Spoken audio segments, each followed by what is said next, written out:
prepared leader, of course. Thank you, Johan. Okay, in Indonesia, we always start every training or presentation with music. Okay. So everybody needs to get up. โอเคค่ะ Can I have some music, please? ค่ะเธอบอกว่าในประเทศอินโดนีเซียทุกครั้งที่มีการประชุมเราจะเริ่มต้นการประชุมด้วยความสนุกสนานนะคะมิวสิกมาค่ะ Dance อะไรคะ Everybody has to move. ทุกคนต้องขยับกระยายสายก้นนะคะสายสะโพกนะคะขยับเข้าไป Okay. Thank you very much. ขอบคุณทุกคนค่ะขอบคุณค่ะ Okay. โอเค I think you spelled my name in the Thailandish way. Meutia. That's pretty good. Okay, I'm Nadia Meutia.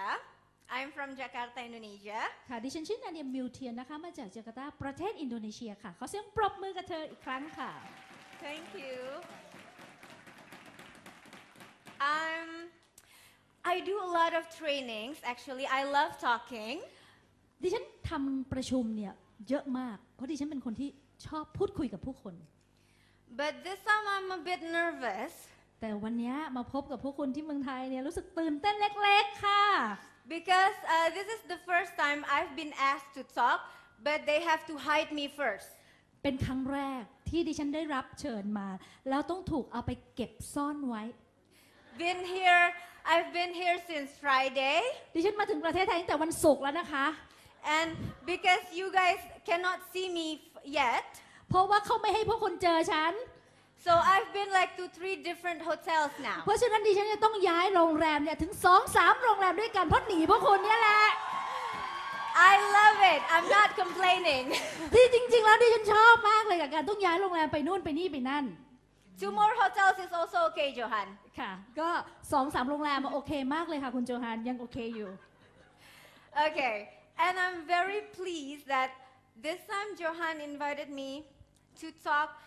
other topics than online. โอเคค่ะดิฉันรู้สึกยินดีมากวันนี้ที่ได้รับเกียรติมาที่นี่นะคะมาพูดอะไรที่ไม่เกี่ยวข้องกับออนไลน์เลยเป็นท็อปิกเป็นหัวข้อใหม่นะคะ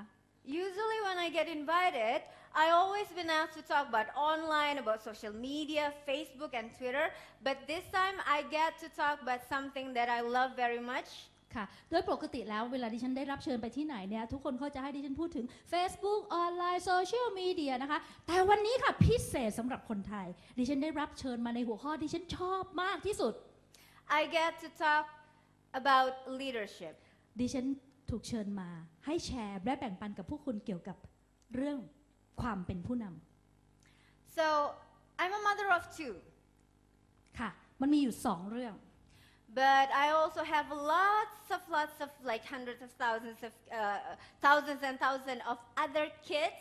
in Oriflame. Excuse me.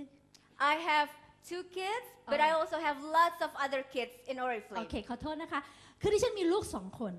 แต่จริงๆแล้วในธุรกิจ Oriflame เนี่ยดิฉันมีลูกมากมายเลยทีเดียวในธุรกิจนี้ Does that make me instantly a leader? ซึ่งลูกๆเหล่านี้ใน Oriflame เนี่ยแหละค่ะได้ทำให้ดิฉันกลายเป็นผู้นำ Or because that Johan talks about that I'm a gold executive director, I'm number 22, I'm number 3. Does that make me a leader? ใช่ค่ะเพราะว่าคุณโยฮันได้พูดถึงแล้วนะคะว่าในระดับ global ดิฉันเป็นระดับที่22ในระดับเอเชียดิฉันเป็นลำดับ3และนั่นทำให้ดิฉันเป็นผู้นำในวันนี้ไงคะ I think being a leader is not just judged based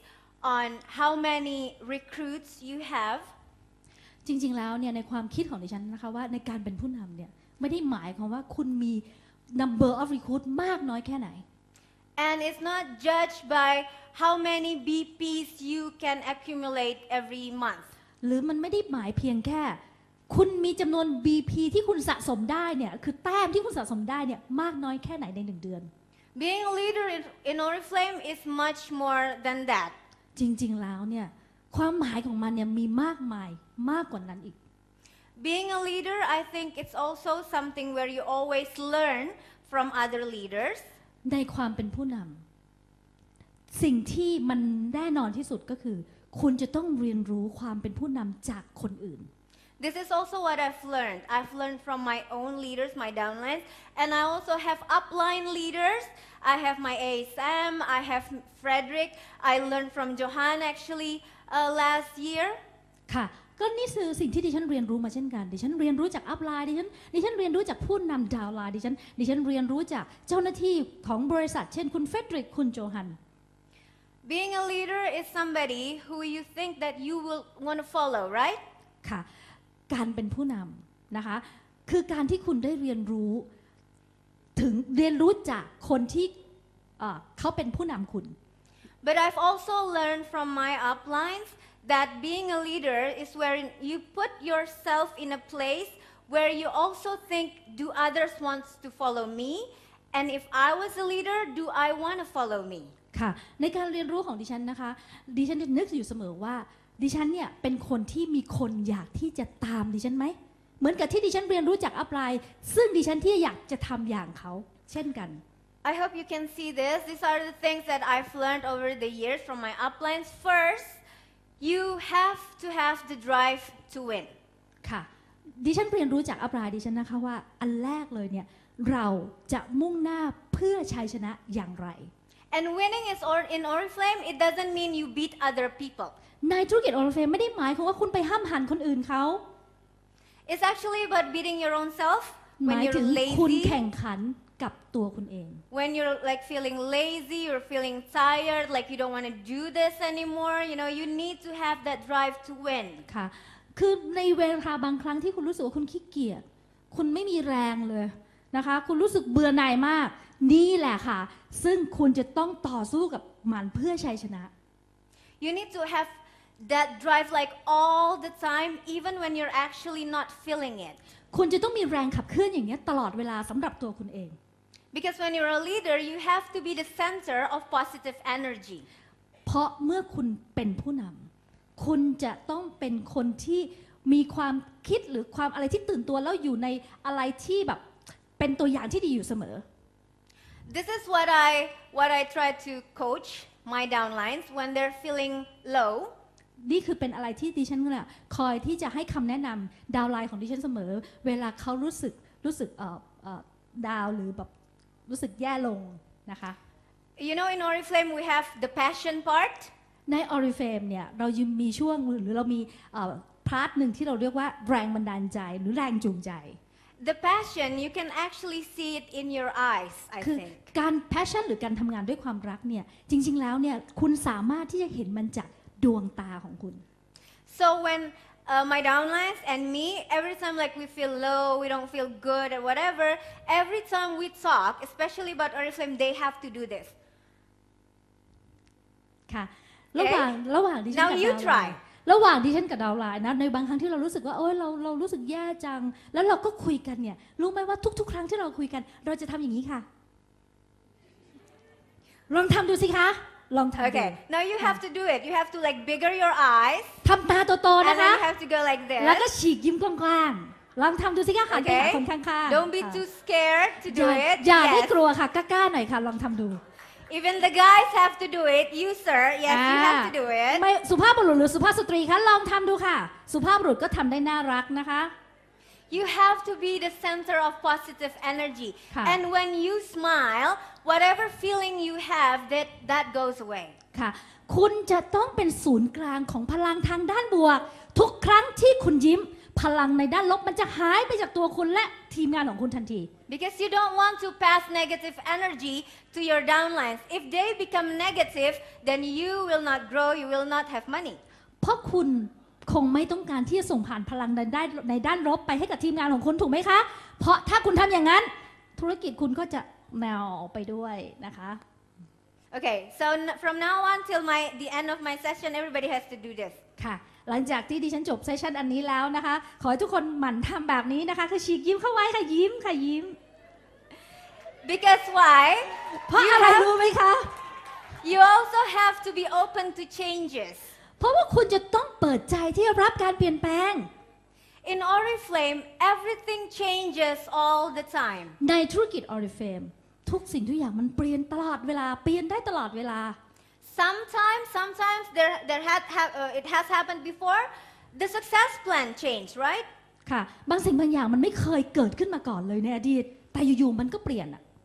Sometimes your uplines, the ones you're working very close with in the management, sometimes they change too.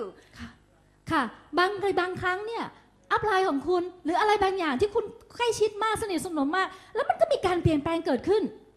So those are the things, if you want to become a role model for your downlines, those are the things that you have to embrace. You have to be prepared. You have to prepare your heart. ค่ะอะไรก็ตามที่มันเกิดขึ้นแล้วมันกระทบใจเหล่านี้ในฐานะที่คุณเป็นผู้นำคุณจะต้องมีการเตรียมพร้อมที่รับการเปลี่ยนแปลงเหล่านี้ค่ะ Nothing is gonna stay the same. Something is gonna change somehow.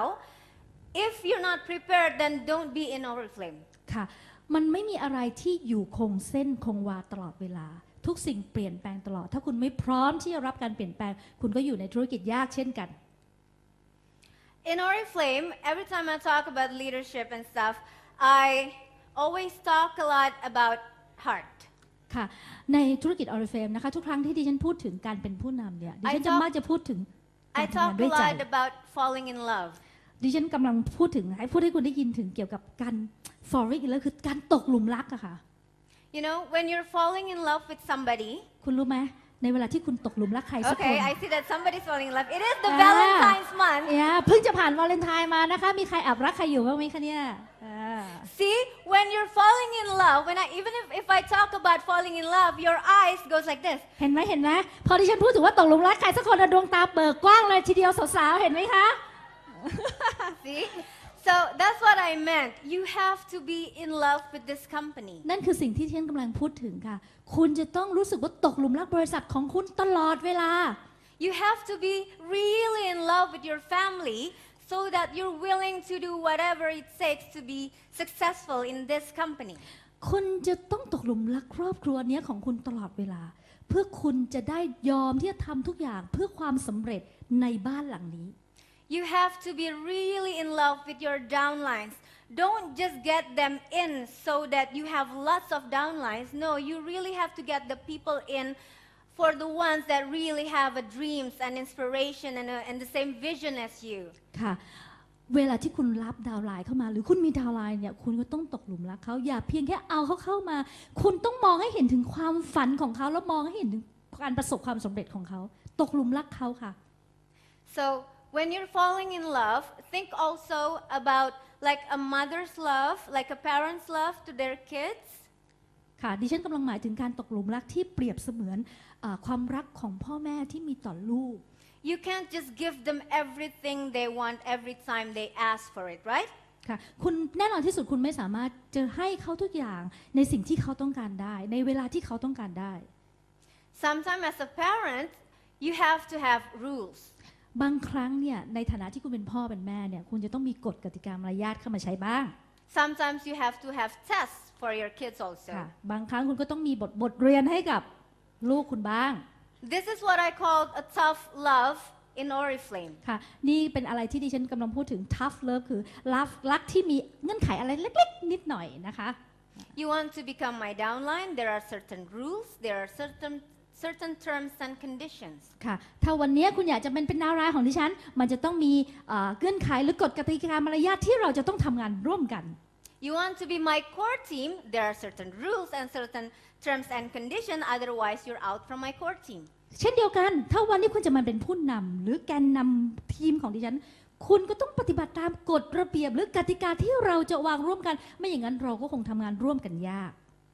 I love you very much, yes, my downline, but if you don't come to my trainings, then you cannot come to my next training. โอเคดิฉันจะบอกว่าดิฉันรักคุณมากนะที่คุณเป็นทีมงานของดิฉันเนี่ยแต่ถ้าคุณไม่เข้ามาร่วมงานประชุมครั้งเนี้ย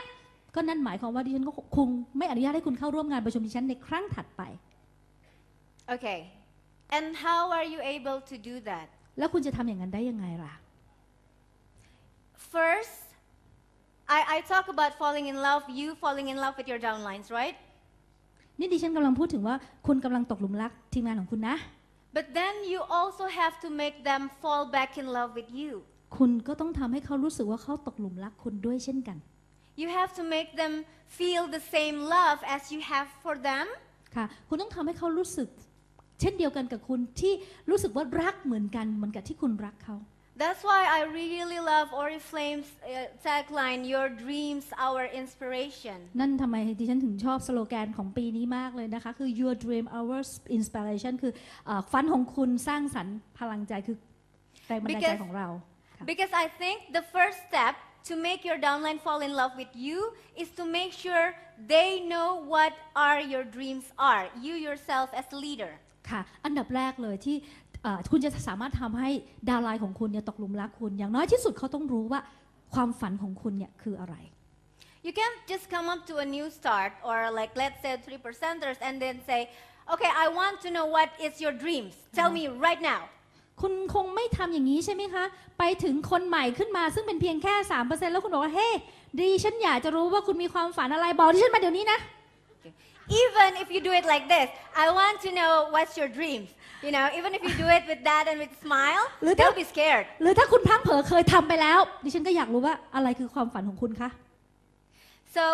the first thing I think is you yourself have to tell them what is your dreams.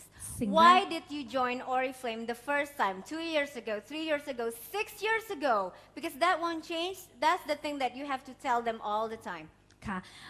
ดิฉันว่านะคะสิ่งแรกที่สำคัญที่สุดคือคุณจะต้องเปิดใจด้วยการบอกถึงความฝันของคุณว่าทำไมคุณถึงเข้ามาทำธุรกิจ Oriflame เมื่อ2 ปีที่แล้ว3 ปีที่แล้วหรืออะไรก็แล้วและอะไรทำให้คุณมาอยู่จนวันนี้สามารถมาบอกความฝันของคุณให้กับคนใหม่ของคุณได้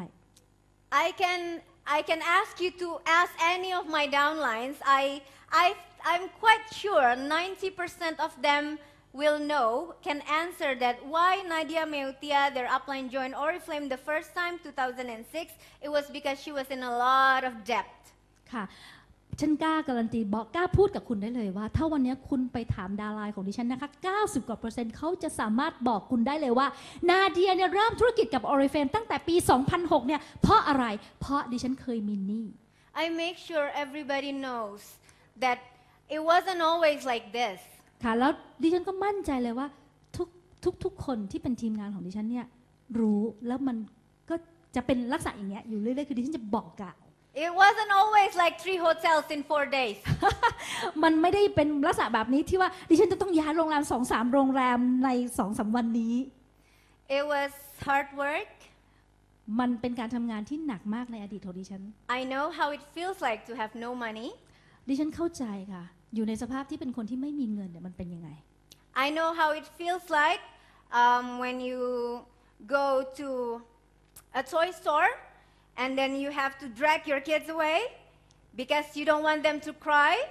because they will want that toys and you know you cannot buy it for them. ค่ะคือดิฉันเข้าใจความรู้สึกนะที่เวลาลูกๆดิฉันต้องการทานอะไรแล้วดิฉันจะต้องพาลูกดิฉันห่างออกมาเพื่อไม่ให้เขารู้สึกแบบรู้สึกแย่ค่ะ I know how it feels like when your 4-year-old daughter said to you, "No, mommy, I will not buy that. Don't worry, because I know you have no money. I know how that feels." ดิฉันเข้าใจนะคะว่าในเวลาที่เราไม่มีเงินในกระเป๋าเนี่ยมันเป็นยังไง So that's what I keep reminding myself, and that's what I keep reminding my downlines. นั่นเป็นสิ่งที่ดิฉันคอยที่จะย้ำเตือนนะคะสิ่งที่ผ่านมาสิ่งที่เกิดขึ้นกับตัวดิฉันให้กับดาวไลน์ให้กับทีมงานของดิฉันได้รับทราบเสมอ To make sure they know that I know it's hard in the beginning. เพื่อให้เขาได้รับรู้และรับทราบว่าดิฉันเริ่มต้นธุรกิจเนี่ยมันยากลำบากเพียงไหน Can you see it? So now I have thousands and thousands of downlines, and it was hard work, but it was so fun. คุณรู้ไหมตอนนี้ดิฉันมีดาวไลน์หรือทีมงานเนี่ยเป็นพันชีวิตเลยนะแต่กว่าจะมาถึง1,000 ชีวิตเหล่านี้ได้เนี่ยมันผ่านการทำงานที่ลำบากมาก Why? Because I told you I have fallen in love with each and every one of them. เพราะอะไรรู้ไหมครับดิฉันบอกคุณแล้วไงดิฉันมีวันนี้ได้เพราะดิฉันหลงรักพวกเขาเหล่านี้ค่ะ I'm sorry that this is still in Bahasa. อันนี้อยู่ในอันนี้คือบาฮาซานะคะเป็นเมืองหนึ่ง But ขอโทษกับเป็นภาษาบาฮาซา yes, it's in Bahasa Indonesia. But I will try to explain. Like, this is a graphic that I keep by my team ค่ะอันนี้นะคะเป็นกราฟที่ดิฉันได้แสดงให้เห็นถึงทีมงานของดิฉันในแต่ละลำดับนะคะแต่ละตำแหน่ง In 2010, the whole 2010, my whole network has new senior managers, 83 people. ในปี 2010 ดิฉันมี New Senior Manager 83 คน In 2 years' time, we've able to make that grow 500%. ค่ะและในระยะเวลาเพียงแค่ 2 ปีมันเติบโตขึ้น 500% ค่ะ So that at the end of 2012, we almost had 500 new senior managers on that คุณเห็น year. ไหมคะเมื่อสิ้นปี 2012 ดิฉันมี Senior Manager เกือบ 500 คนเลยทีเดียว And I've had lots of help from my downline, from my core team. และความสำเร็จเหล่านี้ดิฉันได้รับการช่วยเหลืออย่างมากจากทีมแกนนำของดิฉันค่ะ Because we know all the reward that Oriflame has prepared, that is like too good to be passed on. เพราะเรารู้ว่ารางวัลทุกรางวัลที่ Oriflame เตรียมไว้ให้เรานั้นมันคุ้มค่ากับการส่งต่อค่ะ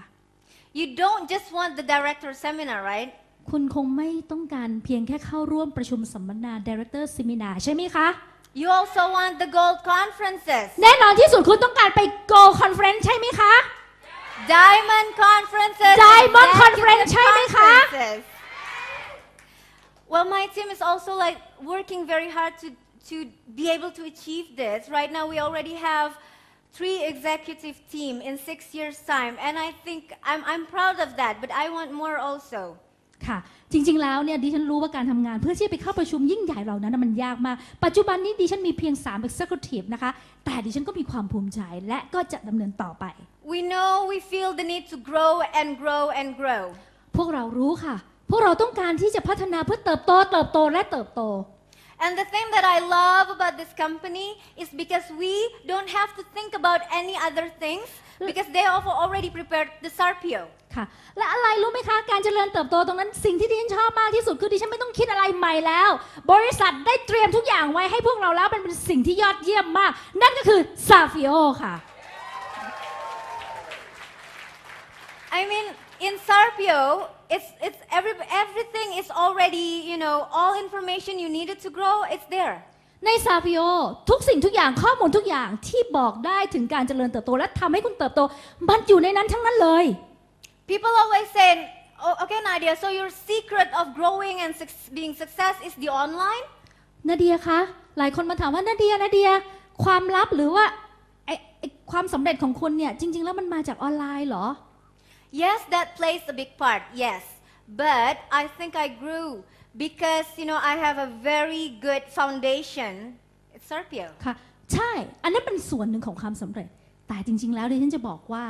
ความสำเร็จของฉันเนี่ยมันมาจาก foundation คือรากฐานที่มั่นคงที่ Oriflame เตรียมไว้ให้นั่นก็คือ SARPIO I do the getting started training, I do the L1 training, L2, L3 trainings. ดิฉันก็ทำงานเช่นพวกคุณทุกคนดิฉันก็ทำ getting start training ทำงาน L1 L2 L3 เหมือนพวกเราทุกคน Everything that already in SARPIO, yes, I try to make it available online also, yes. และสิ่งที่ดิฉันทำนอกเหนือจากนั้นทุกๆอย่างที่อยู่ใน SARPIO ที่ Oriflame เตรียมให้ดิฉันแค่ทำให้มันอยู่ในออนไลน์ค่ะ But I've been talking for like 20 minutes. I hope you know that I myself, I love talking. ค่ะคือดิฉันก็อาจจะมีการพูดคุยถึง 20-30 นาทีซึ่งดิฉันบอกคุณแล้วไงว่าดิฉันเป็นคนช่างพูดและชอบในการพูดคุยกับผู้คน Because in trainings, when you meet one-to-one or one-to-many like this, เพราะในงานประชุมหรือในการฝึกอบรมถ้าคุณได้พบกับผู้คนตัวต่อตัวหรือผู้คนที่เป็นกลุ่มอย่างนี้ค่ะ this is when you can actually tell them what is your dreams. นี่เป็นหนทางหรือเป็นวิธีเป็นโอกาสที่คุณสามารถที่จะบอกพวกเขาเหล่านั้นได้ถึงอะไรคือความฝันของคุณ And this is also the time for you to hear what are their dreams. และนี่เป็นโอกาสเช่นกันที่สำหรับคุณจะได้รับฟังความฝันของพวกเขาเหล่านั้น And what do your leaders need from you? และอะไรที่ผู้นำของคุณต้องการจากคุณ So I love doing trainings and I don't just rely on, let's say, the management to help me with the trainings. คือดิฉันเป็นคนที่ชอบประชุมมากและดิฉันเป็นคนหนึ่งนะที่จะไม่นั่งรอให้ผู้บริหารหรือใครๆมาทำงานประชุมให้ดิฉัน I learn from my upline, yes, but why? So that I can do it myself even when my upline is not there. แน่นอนที่สุดดิฉันเรียนรู้การจัดประชุมอบรมจากอัพไลน์จากทีมงานแต่เมื่อถึงเวลาทำไมดิฉันต้องรอดิฉันสามารถทำได้ด้วยตัวเองค่ะ So who here loves training? ใครคะในที่นี้ที่ชอบงานประชุมชอบจัดประชุมคะขอมือสูงๆเลยค่ะ Okay. Come on, everybody now has to love training. ทุกคนรู้นะคะว่าทุกคนจะต้องรักงานประชุมรักการฝึกอบรมนะคะ There's so much that you can learn and listen to and then you can give to your downlines when you're actually doing the training. มันมีอะไรมากมายอยู่ในงานประชุมค่ะมันอะไรมากมายที่คุณสามารถได้เรียนรู้นะคะได้รู้จักและได้ส่งผ่านไปยังทีมงานของคุณในงานประชุมค่ะ Even if you don't like it, if you want to be successful, that's what Oriflame tells you what to do, I will do it. ค่ะคือถ้าคุณต้องการประสบความสำเร็จใน Oriflame อะไรก็ตามที่ Oriflame บอกให้คุณทำเถอะค่ะเพราะนั่นคือหนทางสู่ความสำเร็จ Why? Because I am so in love with my family that I'm willing to do the things that I didn't like before so that they can have a better life. ค่ะเพราะอะไรรู้ไหมคะเพราะดิฉันหลงรักในความเป็นครอบครัวนี้นะคะและดิฉันต้องการความสำเร็จนะคะเพื่อให้พวกเขาเนี่ยมีชีวิตที่ดี So I will never again have to pass a toy store where my daughter has to say that she's understanding of me. ค่ะคือตอนนี้นะคะดิฉันไม่ soy sauce Yeah, so that my daughter doesn't have to say, "Mommy, I understand that you have no money." โอเคคือเมื่อก่อนเนี่ยเวลาจะไอตัวขนมตัวเนี้ยที่แบบลูกสาวเขาอยากได้เนี่ยลูกสาวเขาจะรู้ว่าคุณแม่เนี่ยไม่มีเงินที่จะให้ซึ่งตอนเนี้ยมันไม่มีเหตุการณ์นั้นละเพราะลูกสาวรู้แล้วว่าคุณแม่จ่ายได้นะคะ Now I have to say, "Stop already, enough toys." ตอนนี้ก็บอกว่าโอเคพอละไม่มีละไอ้นั้นไม่มีละตัวนี้นะคะไม่มีเรื่องนี้อีกแล้ว So I think what I've learned from Oriflame ค่ะนั่นคือสิ่งที่ฉันได้เรียนรู้จาก Oriflame ค่ะ that the future is not just there for you to get to. อนาคตนะคะอยู่ที่นั่นเพื่อให้คุณไปหามัน But the future is something that actually you can change. ค่ะคืออนาคตไม่ได้รออยู่ที่นั่นเพื่อที่จะให้คุณเดินไปหาแต่เป็นอนาคตที่คุณสามารถเปลี่ยนแปลงได้ด้วยตัวคุณเอง And you just have to decide when to do it. เพียงแค่คุณตัดสินใจว่าคุณจะทำมันเมื่อไหร่ Thank you very much for this opportunity. I love being here. I really hope that we can learn from each other. And again, thank you very, very much. And I really, really hope that you enjoy this. Thank you. ค่ะก็ขอบคุณทุกคนนะคะดิฉันรู้สึกเป็นเกียรติมากที่ได้มีโอกาสอยู่ในชั้นนี้และดิฉันหวังว่าพวกคุณคงจะได้รับอะไรจาก Stop dreaming. Oriflame. Your dreams, our inspiration.